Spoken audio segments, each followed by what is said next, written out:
Okay, so today we're going to talk about a neutral density filter I just got in. It's by a company called Haida? Haida? I have no idea. Haida. I'm actually using this to replace the Amazon Basic neutral density filter that I purchased when I first got my 67mm lens.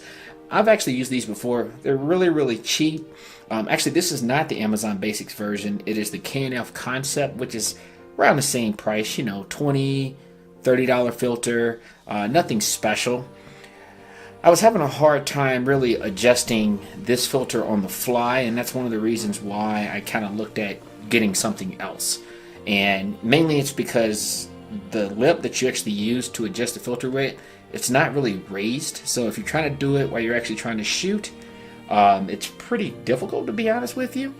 So therefore, decided I would pick up something that was a little bit easier, a little more functional, and then I found this.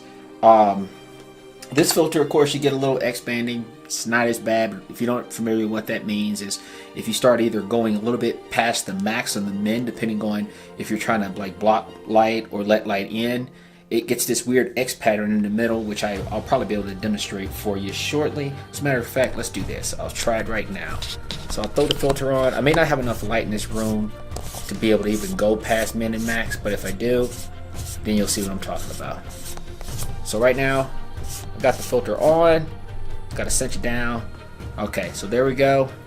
And then probably gonna have to let in a little more light for this to work. Let me just cut on my lamp over my head here. Got some light cascading down, and let's see, I'm letting in less light or letting in more light, and now I'm going past whatever that max was, and you can kind of see this pattern developing. If I had more light, it would be a lot more dramatic, and then it actually goes all the way to max, back out. So for me, this has never really been an issue, only because I just know where my min and max are, right? And I just don't go past either one of those, and I generally don't have a problem. So that really isn't a complaint for me. Whether this other indie filter is going to have the same issue has yet to be seen. I went out and shot with it today just to kind of see. I'm going to take this and cut it back off so we're not overexposed here. And I didn't really see that problem. So one of the things I did find out today when I was out shooting with this filter, I shot twice today. The first time I was having issues with my camera, which is something I actually, not the filter's fault, but overall the usability, it seemed better. One of the things I will tell you, if you look at this filter, when you put them side by side, you'll notice that this filter is actually, let me focus it, it's larger than the K&F. And that is actually awesome, because when you go to screw it on, it's so much easier to put your fingers here and actually twist it onto the lens. In addition to that, I'm going to put this back down. You have this little lever here. This is the thing that I really bought this for. I even thought about maybe just tapping into the other filter and possibly just finding something very similar to this to thread in, or even to just use some sort of adhesive to attach it. But this is really why I bought it, to be able to adjust it on the fly. This is a very similar build, I think, to this one. I mean, they're metal and glass. I can't necessarily say if this glass is superior or not. Have yet to find out or to see that yet, but it does have markings on the side here. Min, let me get it in focus, and then max. You can see that as I work my way around here. There was one filter that I couldn't find in 67mm, but it actually has a stop built in. So technically you can't go past whatever the min and the max is. So I'm going to throw this one on really quick, just so you can get an idea as to, actually I'm sorry, let me put it back down on min first. So I'm letting in as much light as possible, and then we'll throw it on. If you're not familiar with why you use one of these, it's generally when you want to let in more light, but you don't want to overexpose. So let's say like when I go out and shoot waterfalls or something, if I want to smooth the water out, generally I'm slowing down the shutter speed, but when you do that, once again, you end up letting in a lot more light. So you have to adjust certain things to compensate for it. Otherwise, you blow your pictures out. So this helps you not do that by reducing the amount of light. So right now, I have it set to min. We're just going to slowly step through it just to kind of see what it looks like when I'm using it. Let's see if I can get a little more light here. How about we just do that? And if it gets really dark, I'm actually going to use the light as the example. So, got the focus set, and we'll just start going through and looking at it. So now we're getting a little bit darker. Notice it's starting to get very overexposed here, or underexposed. I'm almost at max right now.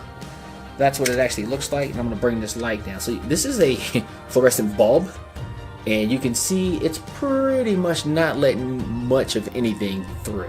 I'm going to go past max just to see what happens. So now you get some of that X-banding pattern I was talking about. If you want to look, I got my fingers there to kind of show you what I'm referring to. You can go back out and brighten it back up. So I'm actually going to go back the other way because I want to be able to use the adjustments that are actually on the ND filter. So we're going back to min. So there we go. That's actually what it looks like. So for the most part, appears to be fine.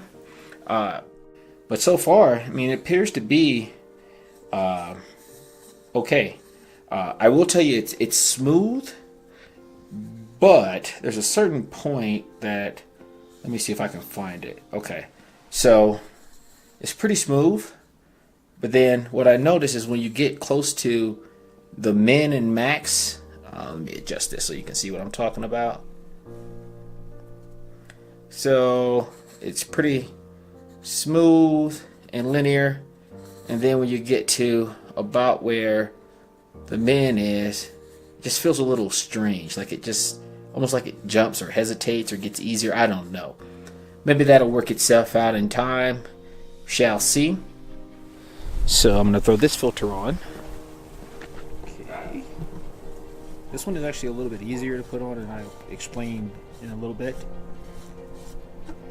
So now I have it on, and I need to back it all the way back out. So let's see.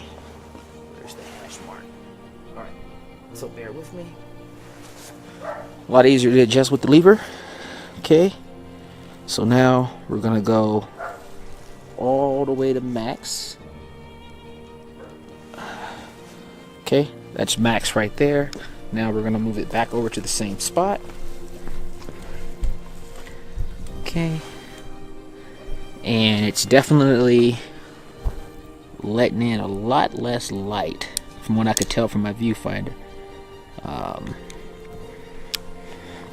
But let's see if we can get the X-banding.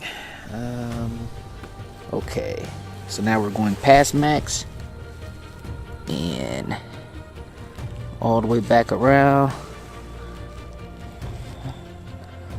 Eventually, not really seeing it here as much on the live viewfinder, but maybe when I review the footage on the screen, it'll be more evident.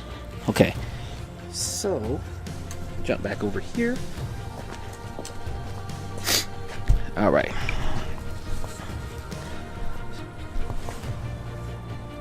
And we'll go back to min, which is right there. But overall, pretty happy with this. But I was actually happy with the other one as well. Like I said, it just had some quirks that were still really starting to kind of bug me. I'm definitely going to keep both, just because one will just serve as a backup, and but this is going to be my primary one. I'm going to keep in the camera bag with me all the time. So I'll let you know as we go how this thing works out. Other than that, if you have any questions, comments, please leave them below. By the way, price-wise, big difference. This one was 85 bucks, and this one, the cheaper one, is about $27.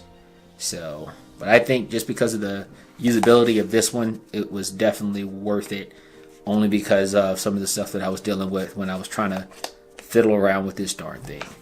So, once again, click like, subscribe, and have a good day.